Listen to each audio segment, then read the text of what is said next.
Bem-vindos ao Da Capa à Contra Capa. Por toda a Europa e em Portugal, as últimas semanas foram marcadas por protestos que contestam o impacto no setor agrícola de estratégias de neutralidade carbónica até um possível alargamento da União Europeia. Portugal litoralizou-se, mas os dados oficiais da última década mostram uma diminuição do abandono da atividade agrícola e um aumento da dimensão média das explorações, que no total ocupam 55% do território. As famílias dedicam-se menos à agricultura, aumentou a contratação de trabalhadores assalariados. A disponibilidade de água é um desafio central para a agricultura portuguesa, o regadio é estratégico. Nesta medida, para onde caminha a agricultura em Portugal, em tempos de mudança climática e também de eventuais mudanças no plano europeu, são os temas para a conversa com os nossos convidados esta semana.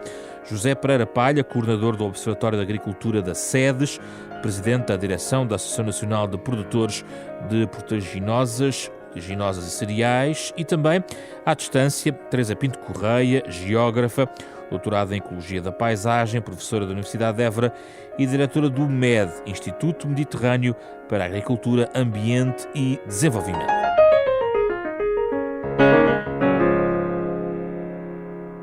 Muito obrigado pela vossa presença, é um gosto recebê-los aqui.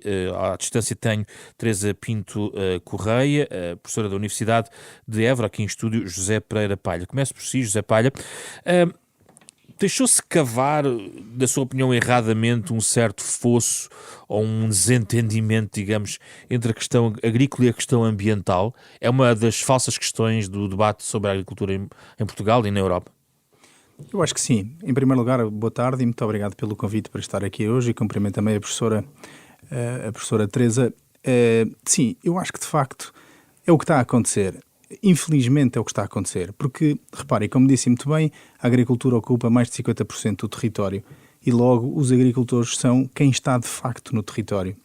E as boas práticas ambientais, a promoção dos ecossistemas, da biodiversidade, a proteção dos recursos naturais, só pode ser feita por quem de facto está no território. E quem está no território são os agricultores.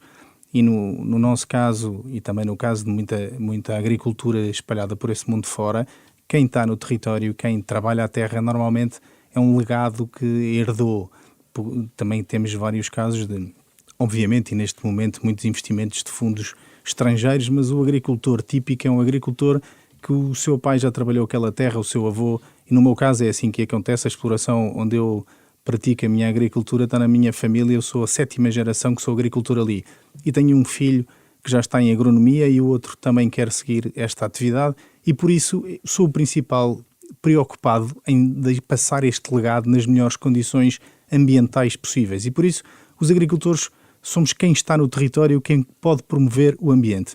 E depois do outro lado temos uma visão muito urbana do que é o mundo rural e do que é a agricultura e também do que é o ambiente, que olham para o mundo rural e para a interioridade apenas como paisagem.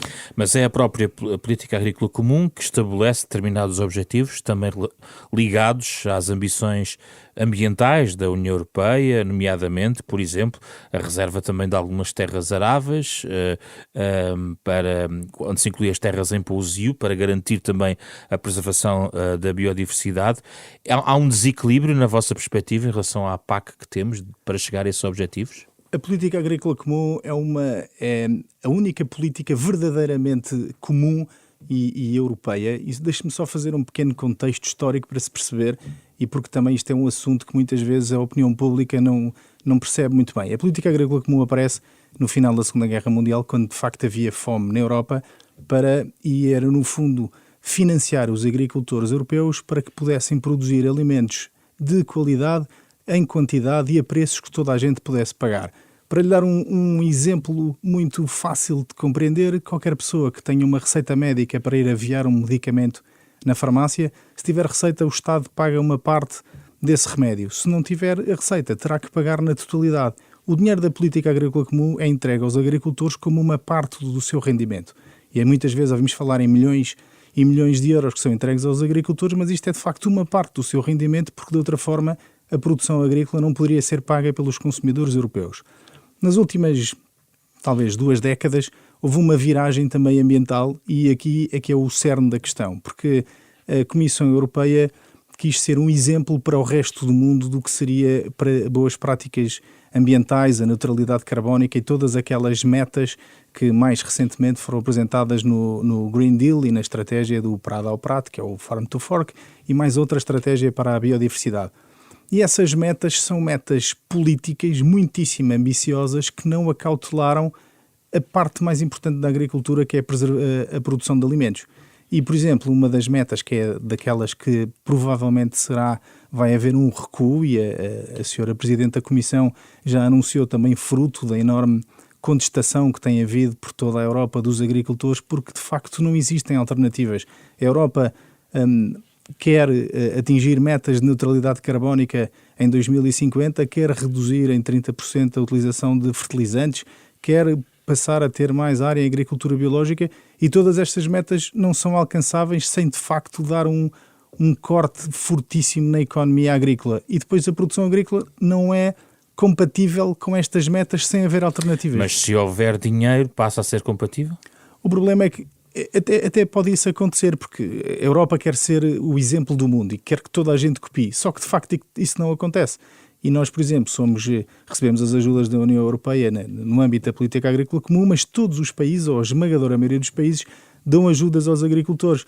E, por exemplo, nós cá não utilizamos uma série de fitofármacos, que antigamente eram denominados pesticidas, porque se percebeu pela evidência científica que tinham um impacto negativo no ambiente, mas temos, por exemplo, outras partes do mundo que concorrem diretamente connosco, como o Brasil, a Argentina, até os Estados Unidos ou o Canadá, que utilizam esses mesmos produtos com produtividades mais altas, custos inferiores, e que vêm competir com os agricultores europeus com os mesmos produtos. Essa aí já é outra questão da concorrência, que também quero chegar mais à frente. Mas esta questão ambiental não pode estar desligada dessa questão da concorrência. Estão tudo ligado, na verdade. Porque... Professora Teresa Pinto Correia, gostava de ouvi-la também sobre a questão ambiental, para começar. Também não sei se concorda com estes argumentos de José Pereira Palha, nomeadamente porque o debate é de facto europeu, como foi aqui bem explicado. É um debate que está muito centrado naquilo que está a ser discutido neste casamento entre o Pacto Ecológico, as estratégias várias da União Europeia e a política agrícola comum. Qual é a sua perspectiva? Muito obrigada, boa tarde a todos também, gostava de vos cumprimentar e agradecer o convite. Em relação a esta questão, na minha perspectiva, de facto, o que se tenta impor atualmente aos produtores, aos agricultores na Europa, é talvez demasiado exigente da forma como está a ser imposto, ou seja, de facto eu concordo que o Green Deal vai impor ou pretende impor restrições e tem metas ambiciosas que causam ou que são disruptivas e, portanto, podem ser perturbadoras em relação à forma como está montado todo o setor agrícola. Mas também gostava de dizer que, de facto, e isso já foi dito também, e o José Palha também disse a mesma coisa, quer dizer, nós não podemos dissociar o ambiente da agricultura, porque a agricultura, de facto, se contarmos, até porque falaram em, julgo, 60% do território, mas se contarmos, se incluirmos na agricultura também a floresta, temos 92% do território em Portugal e cerca de 90% na Europa. Portanto, de facto, a maior parte do nosso território é gerida através da agricultura e da floresta, e é no território que estão os recursos naturais e que está a questão da biodiversidade, portanto, tem que ser geridas em conjunto, quer dizer, o casamento entre agricultura e ambiente é óbvio e as duas coisas não podem ser dissociadas. E também é óbvio que a política agrícola comum, que absorve 30% do orçamento da União Europeia, absorve porque tem também objetivos territoriais, objetivos de conservação ambiental, ou seja, tem esse objetivo principal que tinha originalmente de garantir a produção de alimentos, mas tem também a vocação que os cidadãos europeus exigem cada vez mais de trabalhar para também preservar o equilíbrio dos ecossistemas e preservar os recursos naturais, portanto tem um papel ambiental também. Eu julgo que o que está a acontecer e o que deveria ser acautelado é que a transformação que tem que ser feita, quer dizer, o dinheiro que é dado da política agrícola comum deveria ser para ajudar a fazer uma transição na agricultura, para ela de facto ser mais, trabalhar mais com os recursos naturais, ter um papel ambiental mais integrado dentro do modelo de negócio e, portanto, para isso os produtores precisam de ajuda, ou seja, a transição, eu julgo que o que está muito mal atualmente nas exigências ou que não é possível de conseguir atingir é que as exigências de mudança sejam muito rápidas e sejam sem apoio para isso. Mas eu julgo que o que deveria acontecer era que o apoio da política agrícola comum, nesta fase, deveria ser para uma transição, ou seja, para a transição para uma agricultura regenerativa, que de facto ligasse a uma maior consideração dos fatores solo e água na exploração agrícola. Portanto, pelo que percebo, na sua opinião, este recalibrar, no fundo, que tem que ser, que ambos, aliás, concordam de que há aqui um desequilíbrio que tem que ser recalibrado.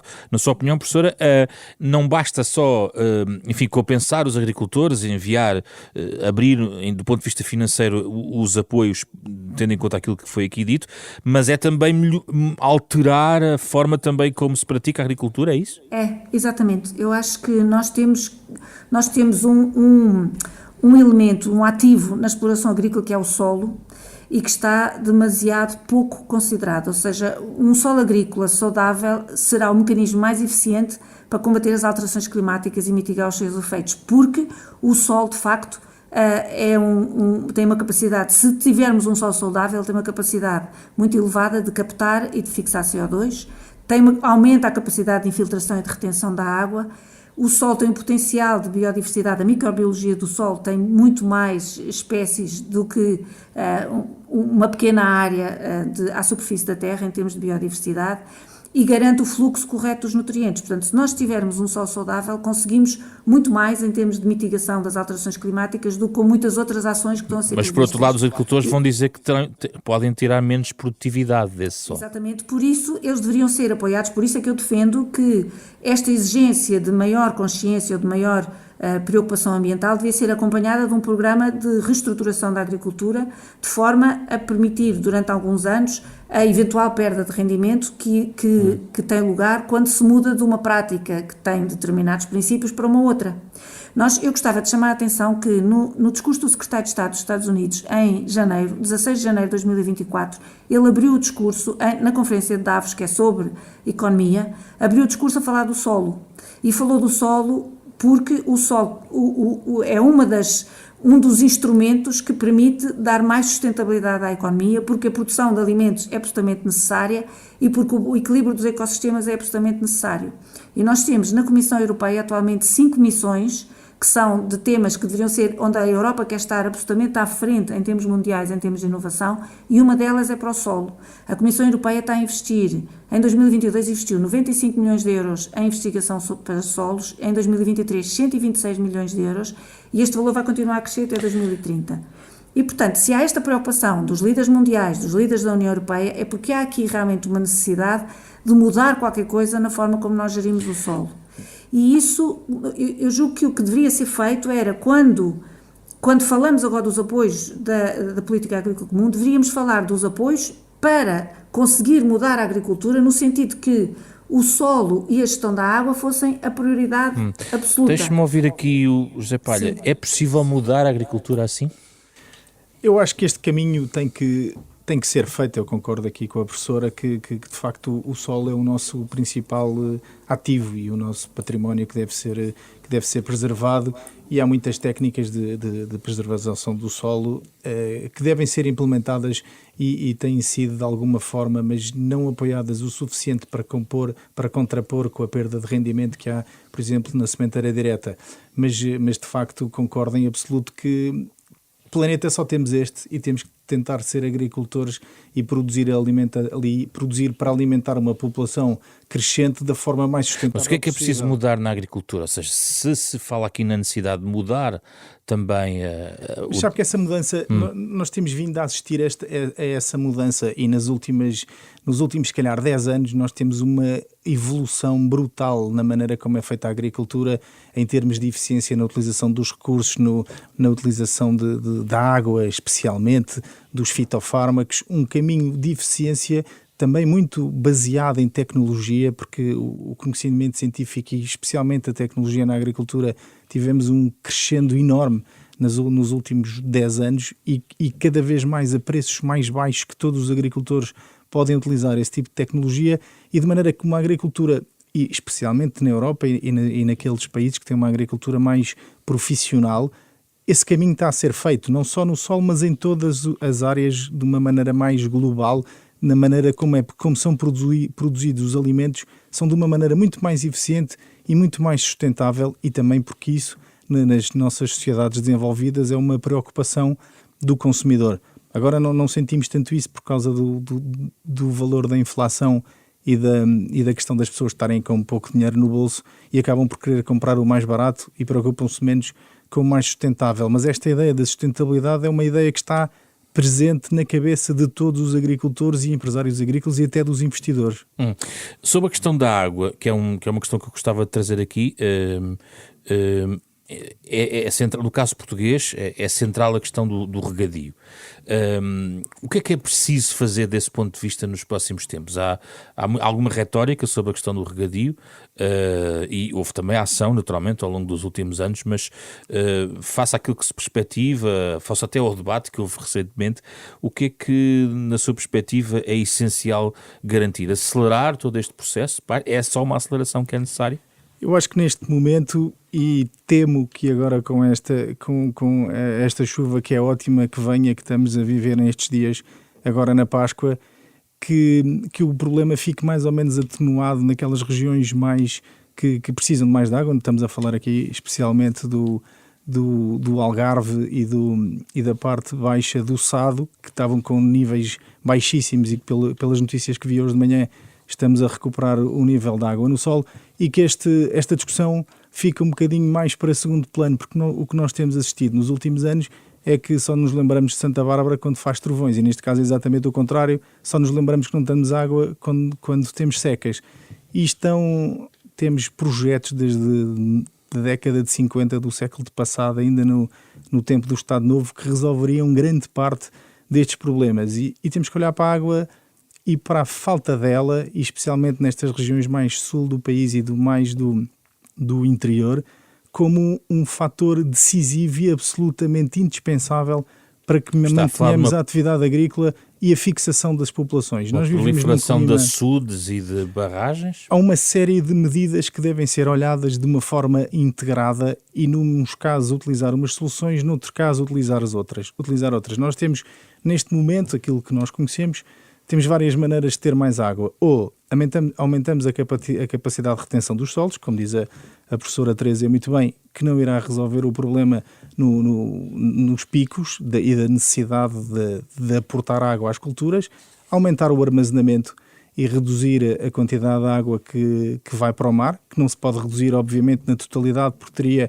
efeitos enormes nos ecossistemas, até nos ecossistemas marinhos, por isso tem que ser uma coisa bem pensada, bem estudada. A utilização de águas residuais tratadas, especialmente na região do Algarve e muito no verão, que tem muito mais pessoas lá a viver, especialmente do turismo, e utilizar mais as águas residuais tratadas, e noutros casos também, em zonas onde temos pouca água perto do mar, utilizar a desalinização.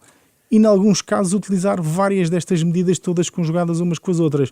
Mas o que nós temos que ter na sociedade portuguesa, e não podemos correr o risco que estamos a ter neste momento com o aeroporto, que passaram 50 anos e ainda não está decidido onde é que vai ser o aeroporto. A questão da água não pode durar 50 anos a resolver o problema, sob pena de termos a desertificação a avançar e o despovoamento de uma parte importante do território por falta de água, porque a água é absolutamente indispensável à vida, e neste caso à vida humana, a vida de toda a biodiversidade e à economia. Professora, a questão da água é central para a agricultura, face àquilo que temos.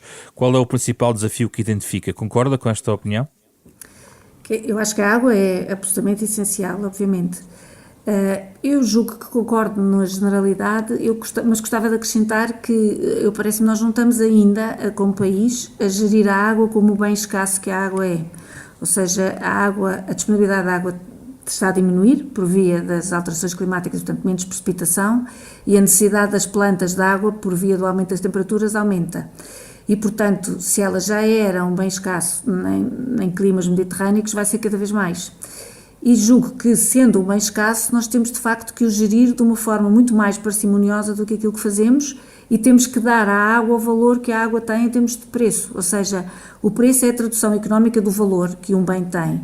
E se o preço não reflete esse valor, há uma distorção. Eu julgo que nós temos atualmente situações nas quais estamos a disponibilizar a água a um valor muito abaixo daquilo que ela custa, e custa aos contribuintes, e que isso tem que ser corrigido, porque se a água é vendida a um preço baixo, ela torna-se um fator de produção no qual se pensa pouco e vai continuar a ser usado sem eficiência.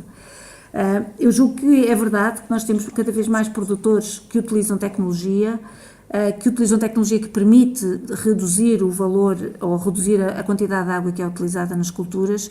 Tem-se feito muito trabalho nesse sentido, a tecnologia é importantíssima, o conhecimento também, mas deveria haver uma avaliação estratégica a nível do território de onde e para que tipo de culturas é que nos interessa mais a água. Há um debate que normalmente não é feito, ou uma avaliação que não é feita, que é da produtividade da própria água, ou seja, o que é que se consegue produzir com a água utilizada. E se aquilo que se consegue produzir, se é aquilo que mais nos interessa, porque nós temos Está a falar das culturas exatamente, associadas a este consumo, é isso? Nós temos uma grande parte do território com culturas de sequeiro, com culturas extensivas, onde há pouca água, mas se esses territórios pudessem ter mais acesso a mais alguma água, por via de pequenas barragens ou por via de outras formas de reter a água, poderiam eventualmente beneficiar muito o sistema e, portanto, ter mais capacidade produtiva para o sistema extensivo e usando muito menos água, ou seja, se forem culturas de outono e inverno, elas gastam muito menos água do que as culturas de primavera e verão, que são normalmente as culturas permanentes. Portanto, admite a possibilidade de aumentar estas pequenas represas, açudes, barragens, sob este ponto de vista, e já agora é necessário avançar com os tais transvases entre bacias hidrográficas também para este domínio? Eu não sei se é necessário, não lhe sei responder a isso, mas acho que é uma operação extremamente, por um lado, dispendiosa e, por outro lado, com muitos custos de manutenção, com muitos custos de operação, não é? E antes disso, eu julgo que era necessário, antes de pensar no investimento que é necessário fazer, é necessário pensar na estratégia para a utilização da água, fazer cenários de qual é que é a água que nós vamos ter disponível no território, em todo o território, nos próximos 30 anos, 40 anos, 50 anos, o que é que nos dizem os cenários, mesmo os cenários mais conservadores da alteração climática, o que é que nós temos, qual é que é a produtividade que os diferentes usos da água permitem e o que é possível fazer no conjunto do território, ou seja, não pensar na água só para os perímetros de regadio, onde se consegue um produto que vai ser colocado no mercado e que tem um elevado valor, mas que se deixa o resto do território sem nenhuma hipótese de poder resistir às alterações climáticas, ou seja, a água é fundamental, a disponibilidade de água para manter a agricultura no conjunto do território, mesmo sendo agricultura extensiva e agricultura que não vai estar, não é toda regada, mas uma parte do sistema, uma parte da exploração agrícola tem que ser regada para conseguir manter um sistema de produção pecuária, por exemplo. Não é? José Palha, e acho que essa estratégia a nível territorial não está feita, não está pensada. Deixe-me só acabar. Claro. As duas questões. É uma estratégia a nível do território, onde é que precisamos de água e como é que a vamos distribuir, e é a questão do valor que a água tem e dela ser de facto tratada como um bem muito escasso e, portanto, à qual é preciso dar o preço justo em relação ao valor que ela tem. José Palha, no que é que discorda, digamos assim?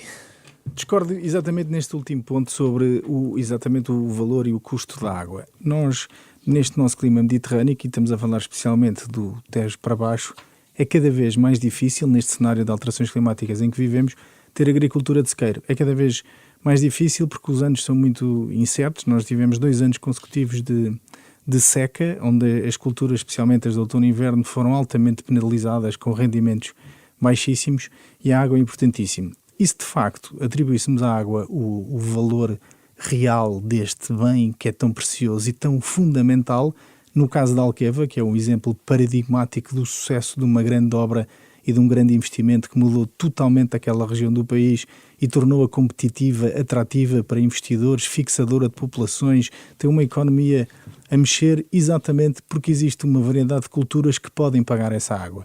Neste momento em Alqueva temos essencialmente as duas culturas mais rentáveis que se produzem em maior escala no perímetro de rega será o olival e o amendoal. Mas temos uma enorme variedade de outro tipo de culturas, como cereais de outono e inverno, como milho, como tomate de indústria, como melão, como uva para vinho, uva de mesa, enfim, uma série de culturas que, se de facto o preço da água fosse, imagine, o dobro, por exemplo, se de facto o valor real, porque a Alqueva tem um custo energético alto porque tem que fazer várias bombagens e quando foi projetado seria a produção de energia que iria financiar exatamente essa bombagem para a água não ter o custo real que hoje tem, que por opções políticas em 2009 essa componente foi vendida e de maneira que Alqueva ficou sem essa fonte de rendimento que era importantíssimo.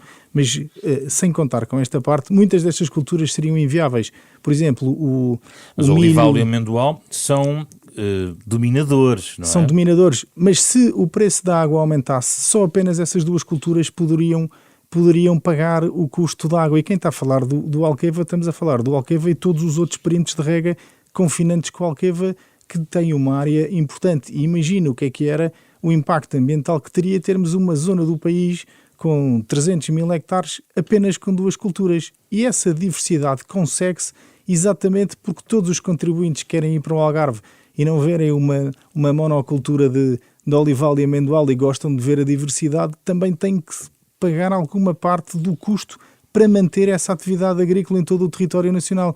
Porque se a água aumentar muito o preço, quer em Alqueva, quer nos perímetros de rega públicos, todas as barragens foram construídas e geridas por associações que reportam ao Estado, se tivesse um preço muito mais elevado, havia muita terra que seria abandonada e a que tinha melhores condições. Portanto, há que manter seria o transformada. Preço, a arquitetura como existe neste momento. Ainda lhe digo mais um argumento em favor desta minha opinião, que é quem faz agricultura para o mercado, quem faz uma agricultura empresarial e mais eficiente, que estamos a falar na esmagadora maioria dos regantes que estão instalados nestes perímetros de rega, não é a totalidade, mas é uma parte muito importante deste tipo de agricultores, não é por a água ser mais cara que vai utilizar menos água, porque imagine, o milho é uma cultura que como é plantada ou semeada em maio e colhida em outubro, normalmente não tem nenhum tipo de chuva, toda a água que a cultura necessita é aportada pela rega. Não vai reduzir a rega pelo preço da água. O que vai fazer ou não semeia ou tem que pôr aquela quantidade de água, senão aquilo não produz. Percebe? A água aqui é um fator limitante à partida.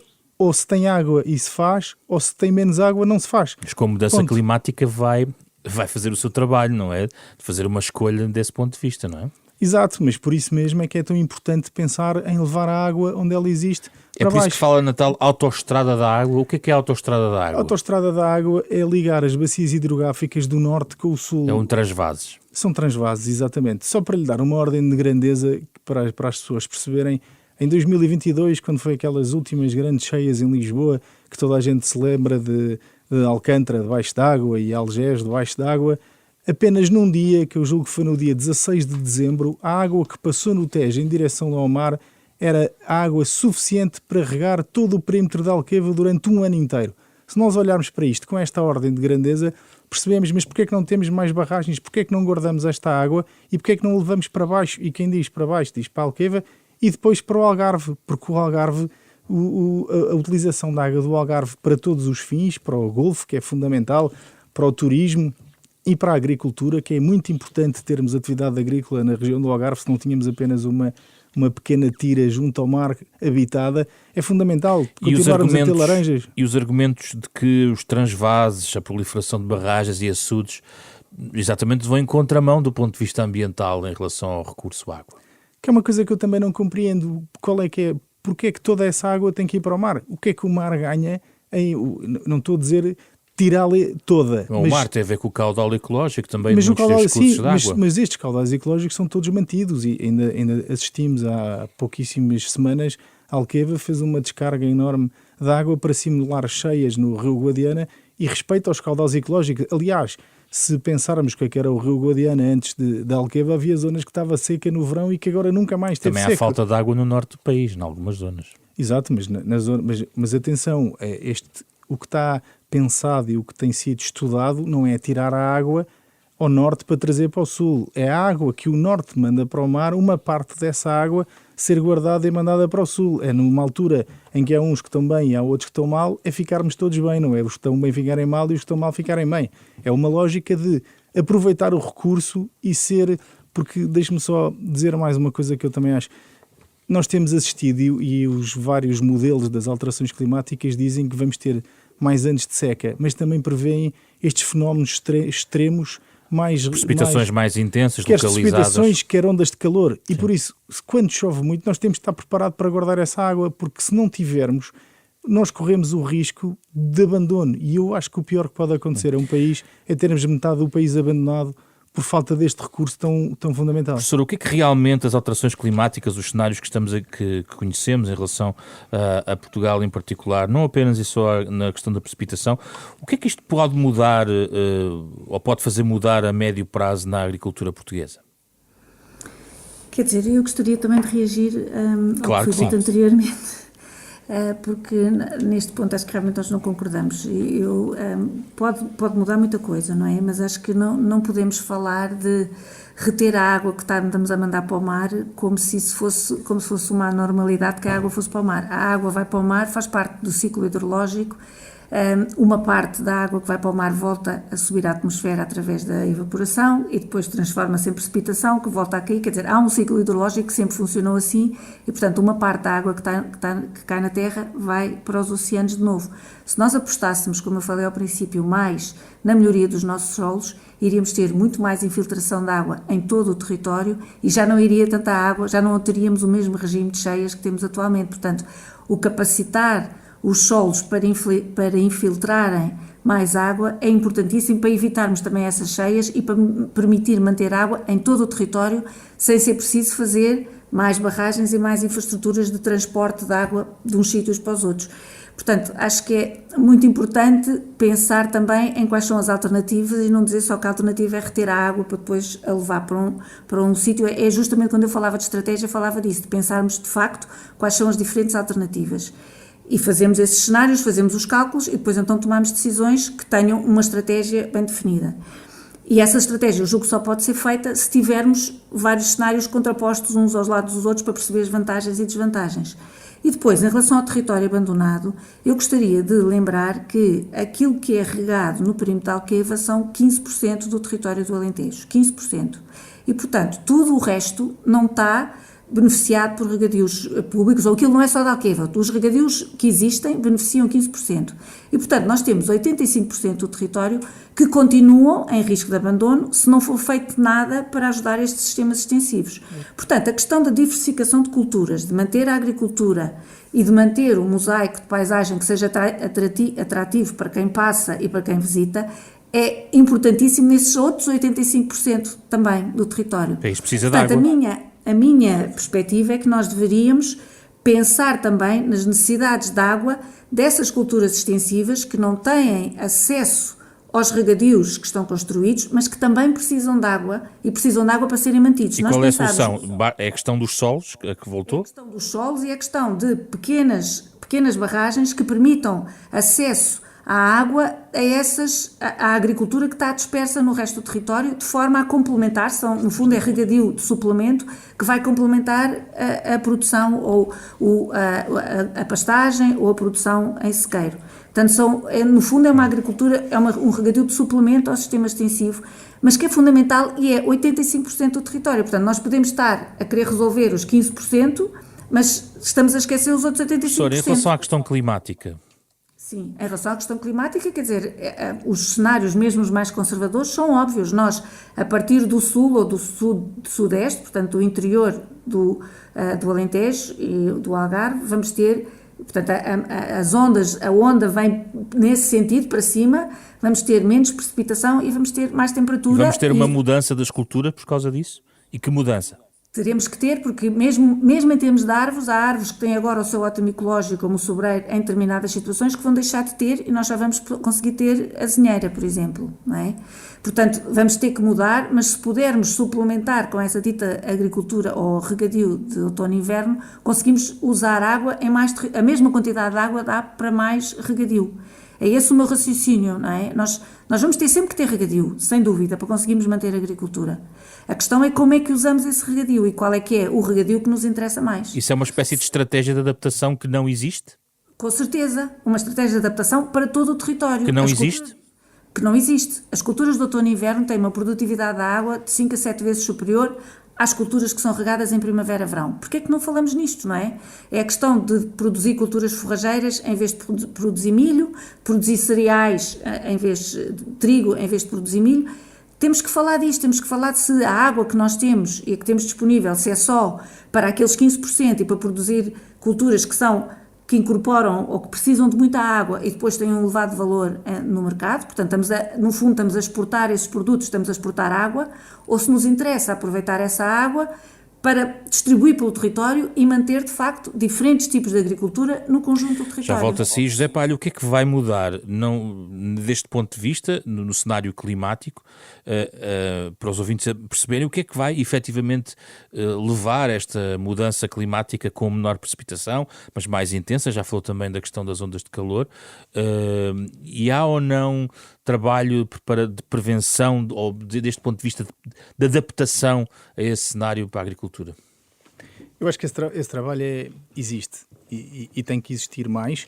E só para complementar um bocadinho aquilo que a professora Teresa disse, e que eu estou 100% de acordo com ela, das pequenas charcas e barragens particulares, que também são fundamentais, e quando eu falei do armazenamento e dos transvases não vai resolver tudo, e é tão importante haver água em Alqueva para aquelas culturas ditas mais intensivas, geradoras de capital e de economia e de fixação de populações, como também é de igual importância a manutenção da atividade agrícola em todo o território, e por isso o armazenar a água das chuvas em pequenas charcas e barragens e regadios particulares é tão importante.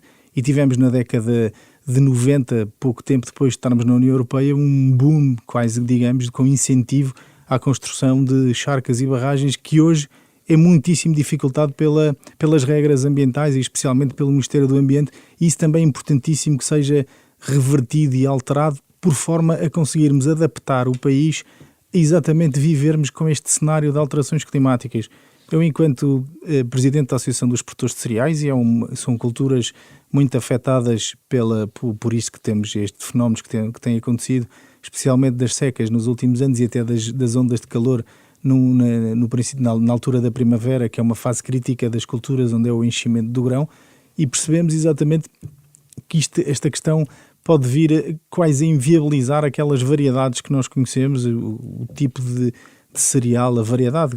Já teve uma redução significativa Já das teve uma áreas. redução significativa, mas nós estamos a trabalhar, até o INEAV, que é o Instituto Nacional de Investigação Agrícola e Veterinária, exatamente a fazer ensaios com variedades produzidas em África que têm muito menos necessidade de água, exatamente experimentar nas nossas latitudes essas variedades, da mesma maneira que temos colegas franceses, investigadores franceses, que estão a utilizar em zonas mais no sul de França as variedades nacionais para exatamente tentar mitigar os efeitos das alterações climáticas. Descaracteriza a agricultura portuguesa? Pode vir a descaracterizar, mas sabe que é um ditado popular que diz: a necessidade aguça o engenho, e nós temos que, enfim, temos que ser criativos, utilizar a ciência o mais que pudermos, o conhecimento científico, a tecnologia, a eficiência para conseguir manter a atividade agrícola em todo o território. Os cereais não vão estar em risco com este cenário?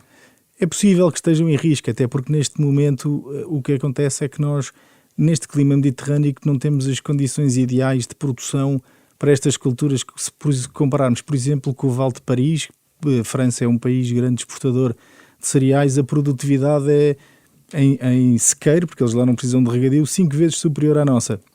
Mas tem outros inconvenientes, tem que fazer muito mais tratamentos com produtos fitofármacos, especialmente para controlar fungos, que nós não temos.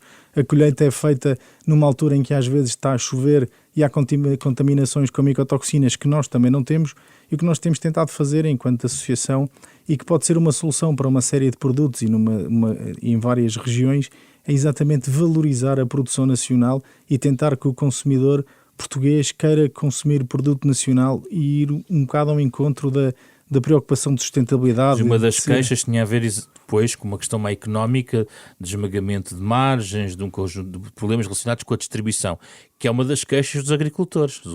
E é uma realidade. E por isso nós o que fizemos enquanto associação foi criar uma marca, que é a marca Cereais do Alentejo, que podem em qualquer grande superfície, podemos encontrar massa, cerveja, farinha para usos culinários, pão e todos os derivados da panificação, com uma farinha com o selo Cereais do Alentejo, que é um produto totalmente rastreado e que a indústria reconhece como um produto de grande qualidade e de valor acrescentado. E nós fazemos contratos muito antes da altura da venda, para exatamente tirarmos os nossos produtores e agricultores da volatilidade dos preços dos mercados internacionais, porque sendo o trigo uma commodity, basta a China aumentar o estoque ou reduzir o estoque ou haver um problema no canal do Suez ou qualquer questão que se passa na Ucrânia e a volatilidade do preço destes produtos é enorme. Este é que é um ponto onde eu queria chegar também, ainda nesta conversa, que tem a ver com o contexto internacional.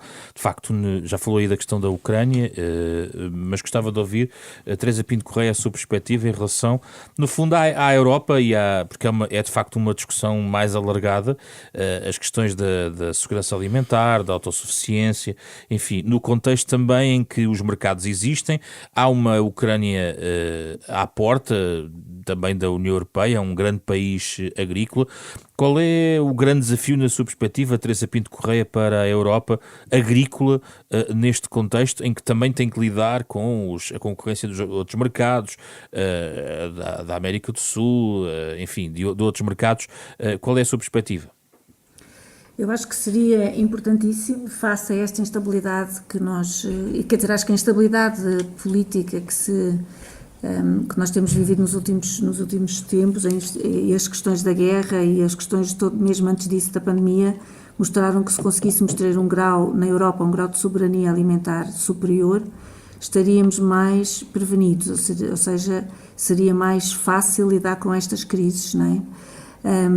Eu tenho dificuldade em responder-lhe exatamente até que nível é que isso é necessário, é possível, quer dizer, qual é que é a percentagem que nós conseguiríamos, mas sei que há várias iniciativas na Europa, normalmente ao nível dos Estados-membros, para aumentar a soberania alimentar, ou seja, aumentar a quantidade de alimentos que são produzidos no país e que ficam no país, ou na região e que ficam na região, ou a quantidade de alimentos que uma cidade, por exemplo, consome, que são produzidos na região, de não ter a ilusão de que é possível isolarmos e fornecermos todos os alimentos que são necessários. Isso seria, no mundo atual, provavelmente muito irrealista, mas aumentarmos a produção que fica no mercado interno para conseguir ter alguma segurança em relação à instabilidade que pode vir a ter lugar no mundo no futuro próximo.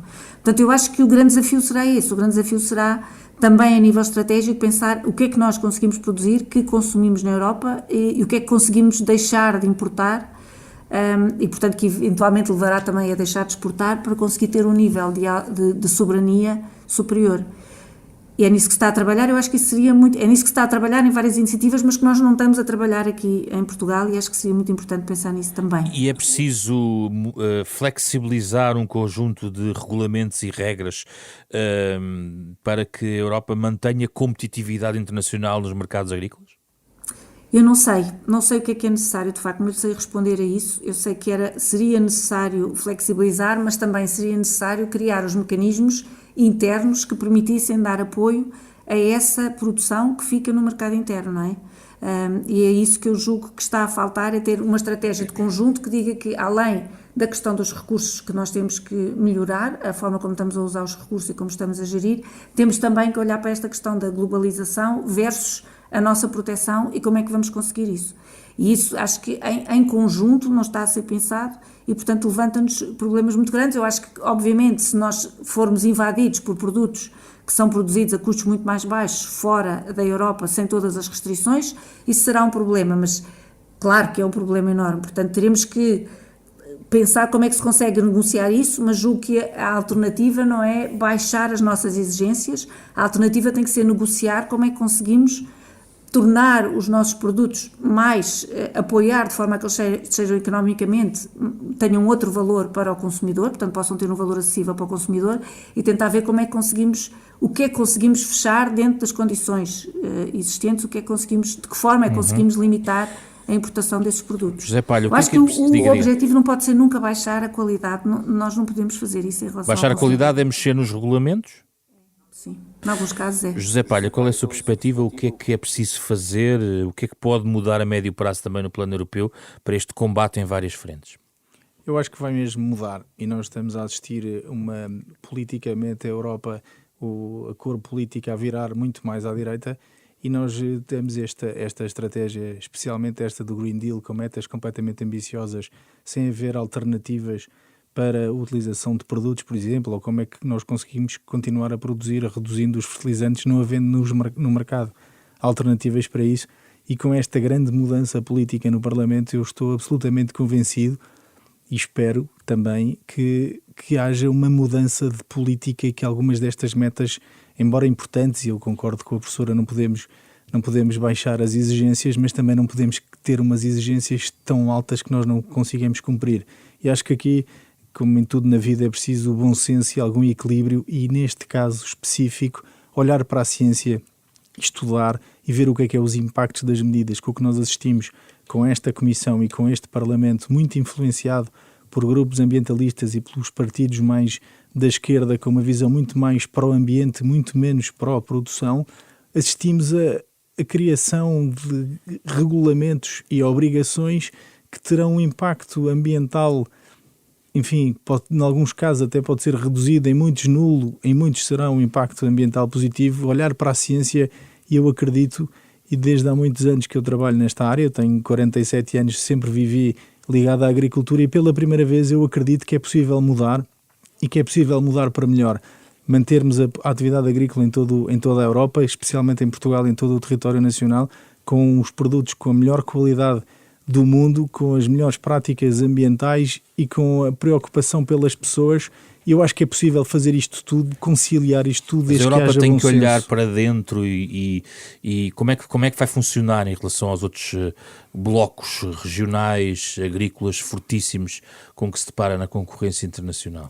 Exatamente, isso é a grande questão e uma das grandes razões para haver estes protestos que nós assistimos em fevereiro, na mesma semana, em 17 países da União Europeia, tem a ver exatamente com isso, que é a Europa exigir à produção europeia uma série de regras que não exige a quem importa, às importações, a quem exporta para nós. Por exemplo, o Brasil pode utilizar, como eu já disse no início desta conversa, matérias ativas que são proibidas na Europa há mais de 10 anos. E a Europa não se preocupa com a importação destes produtos. E se de facto a Europa atingir a neutralidade carbónica, mas o resto do mundo não estiver preocupado com isso, também não vai ter grande impacto no clima mundial. E por isso é que é importante haver este bom senso. Todos temos as preocupações ambientais, todos temos preocupações com o futuro do planeta, com as gerações que aí vêm, mas tem que haver algum bom senso e tem que se estudar o que é possível fazer e o que é que não é possível fazer. E também sabemos que há países do mundo que não entendem isto e grandes potências, talvez os maiores poluidores do mundo, não estão muito virados para estas questões e para estas preocupações. Que impacto teria o alargamento da União Europeia àqueles países de leste, no novo alargamento, incluindo, por exemplo, a Ucrânia? Para Portugal, que neste momento, bom, tudo isso acontece lá para, em princípio, 2030, mas para já o envelope até 2027 é de 6,7 mil milhões de euros da PAC. Se de facto esses países grandes produtores agrícolas entrarem na União Europeia, tem que obviamente mudar completamente a forma como se faz agricultura na Europa e como são atribuídas as ajudas da política agrícola. Uma coisa, voltamos, é mudar a agricultura ou distribuir o dinheiro dos apoios públicos? Nesse caso terá que mudar tudo, porque a Ucrânia, que é um grande produtor agrícola, e vamos acreditar que em 2030 terão com o problema da guerra sanado e tem o país reconstruído, que enfim está uma grande parte destruída e tem a sua capacidade produtiva totalmente funcional. A maior parte dos países, especialmente os do sul da Europa, ficamos sem capacidade de produzir aquilo que produzimos hoje. Com o valor das ajudas que recebemos, competir com esses agricultores com terras e com solos muito melhores do que os nossos, com climas mais favoráveis do que os nossos, com salários mais baixos do que os nossos. Então o que é que vamos fazer, José Palho? Pois eu não sei, eu acho que nós temos que pensar no futuro, temos que ter alguma estratégia de futuro, mas também temos que ir um bocadinho a navegar à vista e a adaptar à realidade daquilo que vivemos, porque não podemos tomar uma decisão para daqui a 40 anos ou a 50 anos, porque o mundo muda, o mundo não para e muda constantemente. E acho que o nosso objetivo final é manter a atividade agrícola em todo o território nacional. Isso passa muito por termos água, aumentar o armazenamento, tentar produzir da forma mais eficiente possível na utilização de todos os recursos, da forma mais barata, produzir mais com menos, respeitando as pessoas e dando emprego às pessoas, fixando-as no mundo rural e tentar, enquanto país, membro de um bloco maior, enfim, alimentar a nossa população e ter um déficit da balança comercial cada vez mais baixo e tentar contrariar aquilo que vivemos hoje. Para fechar, ainda consigo, antes de fechar com a professora Teresa Pinto Correia, gostava de ouvir o José Palha sobre um facto demográfico, que é a idade avançada também dos agricultores em Portugal. Os últimos dados oficiais, mais de 50% têm mais de 65 anos. Como é que isto se altera? Como é que tudo isto se pode alterar? Já não estou a falar do tamanho das explorações agrícolas, estou a falar especificamente das pessoas, não é? Isso de facto é um problema em Portugal. E já agora deixe-me só acrescentar, e também gostava de perguntar-lhe muito claramente se não é mais um fator que leva à necessidade de debater a questão da imigração em Portugal, que é decisiva também para este setor. Da primeira parte da sua pergunta, em relação aos agricultores e à idade avançada deste setor, eu acho que aqui perdemos uma oportunidade nos últimos 10 anos, talvez, da política agrícola comum, de reverter esta situação. Nós, hoje, em 2021, não fazemos a mais pequena ideia, ou pelo menos não é público, o que é que aconteceu aos jovens agricultores que se instalaram em 2000, em 2002, em 2005. Isso não está estudado. Vem dinheiro da União Europeia para a instalação dos jovens agricultores e depois não se sabe o que é que aconteceu a esses jovens. E eu temo que o sucesso dessas explorações seja reduzido. Não há nenhum dado efetivo, mas o que é facto é que a idade média do setor não baixou. Por isso, todas as centenas ou milhares de jovens agricultores que se instalaram nos últimos 15 anos não fez mudar essa curva demográfica. E depois também é extraordinário como é que continuamos a fazer exatamente o mesmo. Nesta aplicação da política agrícola comum que está em vigor desde 1 de janeiro de 2023, a maneira de incentivar os jovens agricultores é exatamente a mesma que era nos últimos 15 anos e não se viu grande efeito. E por isso eu acho que isto de facto é um problema de mudança geracional e atrair gente mais jovem para a agricultura. Está um bocadinho mais pessimista aí. Aqui estou, mas também acredito que há uma maneira de chamar que é a informática e a tecnologia e a eficiência, porque ainda hoje de manhã estava numa conversa que diziam um estudante que esteja no técnico a acabar engenharia, se calhar quando for à procura de emprego não pensa que o setor agrícola poderá ser uma porta para ele, mas é. E nós vemos a utilização de tecnologia e inovação na agricultura enorme. E como temos uma sociedade muito urbana, as pessoas que são do meio urbano olham para a agricultura ainda da mesma maneira que aprenderam na escola, que é uma coisa que também tem que ser alterada. Os manuais escolares, a imagem do agricultor é um homem velho com uma enxada nas costas, quando o agricultor hoje... Ou um imigrante hoje em dia. Como o agricultor hoje é um homem novo com um iPad na mão a controlar a rega com a utilização de sensores e a ser o mais eficiente possível. Depois, em relação à questão da imigração, é totalmente verdade, mas isso tem a ver também com o envelhecimento da população ativa em Portugal, não só na agricultura, mas em todas as áreas. Eu estou absolutamente convencido, se não tivéssemos imigrantes, havia uma quantidade de setores que pura e simplesmente colapsavam a agricultura. Então, aquelas culturas que necessitam de mais de mão de obra, como seja os frutos vermelhos ou as operações culturais de instalação dos olivais e dos amendoais e as podas, tudo esse tipo de trabalhos mais manuais, nós não temos em Portugal pessoas com vontade de trabalharem nestas áreas, preferem trabalhar numa caixa de um hipermercado e a ganhar o salário mínimo do que se calhar ganhar melhor a trabalhar na agricultura. Tem uma estimativa do peso dos imigrantes hoje em dia no setor agrícola?